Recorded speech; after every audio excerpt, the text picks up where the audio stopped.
speak from the perspective of government. I run the Department of Commerce, and our focus really is everything related to business, jobs, and entrepreneurship. And I think now more than ever, we're really seeing one sort of the interconnection between lives and livelihoods, so health and the economy, as well as the impact on government. So this slide is about where are we now. I think we've heard a lot of that today, but the combination of being in a pandemic or health crisis, an economic, not even recession, we're in depression level statistics now in terms of unemployment, and the impact that this is likely to have on our poverty rate, and then the social and racial justice circumstances, just really have us in kind of, it's a historic moment, but also it's a crisis moment. So this slide, I think I provided this to Nick like a month ago. So the unemployment numbers are actually at 172,000, and some really stark numbers around 58% of the folks that have filed unemployment claims being African-American, and 68% claiming that they do not have a high school degree. So it's a really, really dire situation. According to a study by Kevin Gillen at Drexel, he estimated that our poverty is projected to rise at 28.3%. I could see it actually going higher than that, since that's where we were in the last recession. And just to give you sort of a sense of the difference between this economic situation and the last, in the Great Recession, the government had to fill a gap of about $170 million. And in the last couple months, we've had to fill a gap of $750 million. So this is a much, much bigger economic crisis. And I think we can see that a lot of that is because of the reduction in revenue from businesses, because the city depends so much on business and wage taxes for the services that we provide to Philadelphians. Another thing that really concerns us is commercial corridors. So we estimate that there's around 5,000 businesses on neighborhood commercial corridors. There's more like 16,000 all across the city, but in terms of our neighborhoods, we estimate that there could be the closure of a third of those businesses, which would really impact those neighborhoods, because those are the commercial arteries of those neighborhoods. And we know from other recessions that minority women-owned businesses are the most at risk, and those businesses take the longest to recover. Next slide, please. So what have we done as the Commerce Department and government? So immediately when COVID set in, we developed a fund in partnership with PIDC, and we put out $13.3 million in forgivable loans and primarily grants to over 2,000 businesses. We did receive applications from more than 7,000 businesses, and we were able to disperse 13.3. So we really it was a pebble in the ocean, but we were at least able to do something locally, and this was important because a lot of the state and federal funds through the PPP did not get to the most vulnerable businesses, and that was a priority for us. We made sure it was not first come, first serve, and really prioritized high poverty census tracts, minority-owned businesses, when we did our allocation of awards. We also, there was a fund that was created, the PHL COVID-19 fund, that was for nonprofits. And then thankfully, there has been a lot of funding through the CARES Act, and now there's a state program, a $225 million program for small businesses, and $100 million that's set aside for historically disadvantaged businesses. So these types of programs we hope will help our small businesses survive, but the longer this goes on, the harder that becomes. And we've also promoted many other programs that have come and been exhausted and gone through our website. Next slide, please. So because, I know pretty much everyone has had to pivot as a result of COVID, and also, the unrest that has occurred because of the murder of George Floyd and all the other terrible tragedies. So we have pivoted really our vision. We were all about inclusive growth. If you talked to me 5 months ago, that's what we would have been talking about. And now everything is really focused on an inclusive economic recovery.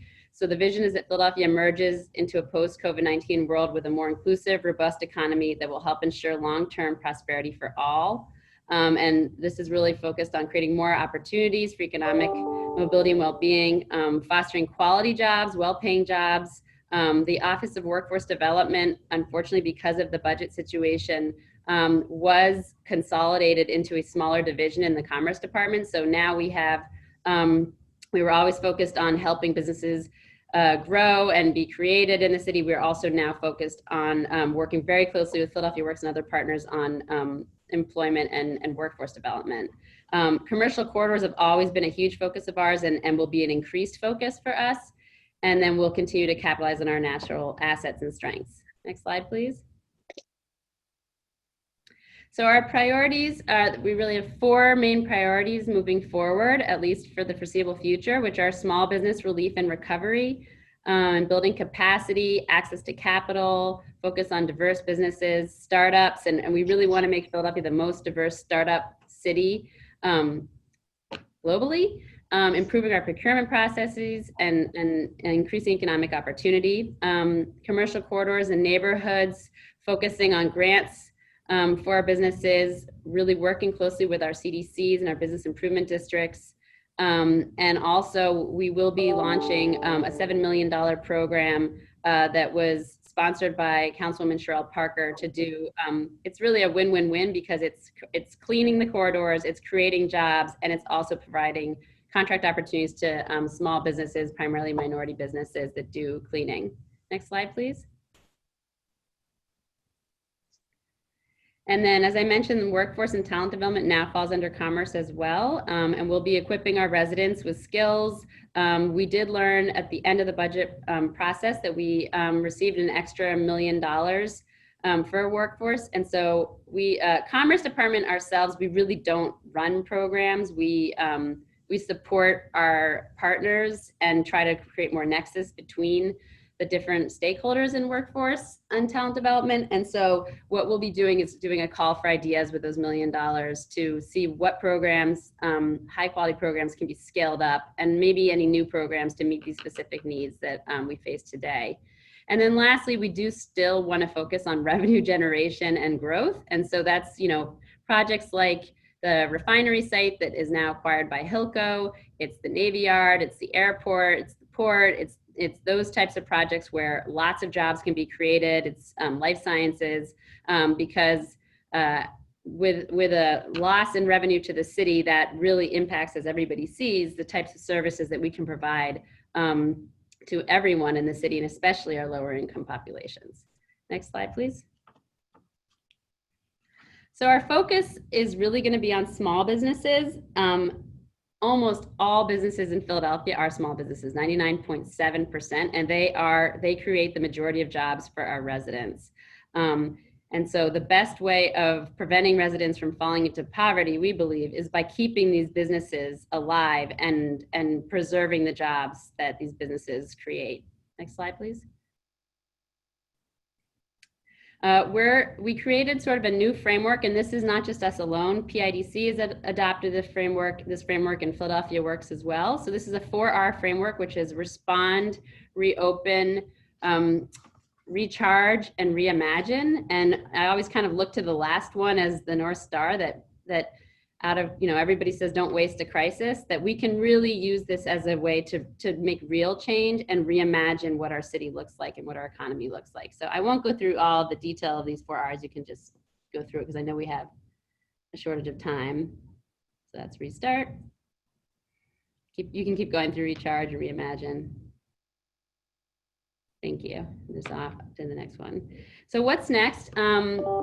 So we partner with the Merchants Fund, and I know I see Jill's face right in front of me, on the Restore and Reopen program, which was a program, a $1.4 million program to provide grants to businesses that experienced damage or inventory loss as a result of the recent civil unrest.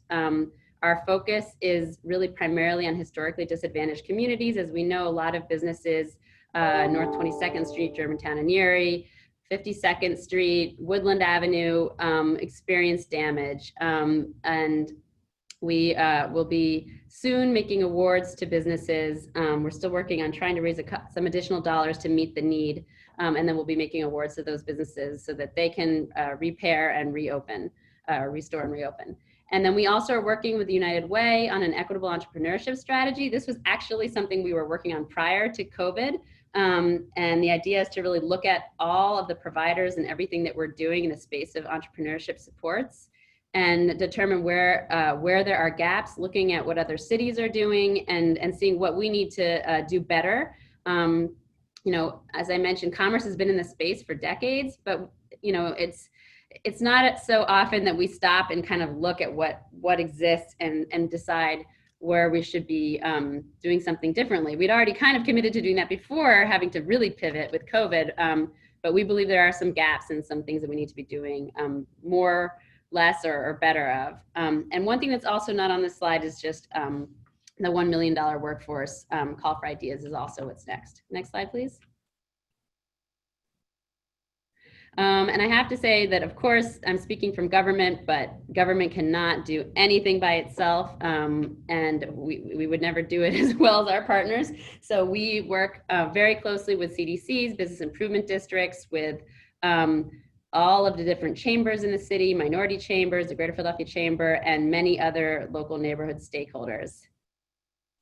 But I mean, hopefully this gives everybody a sense of the, you know, the critical importance of supporting small businesses, because at the end of the day, if we keep those businesses alive, we keep those jobs in place, and we've already lost so many jobs.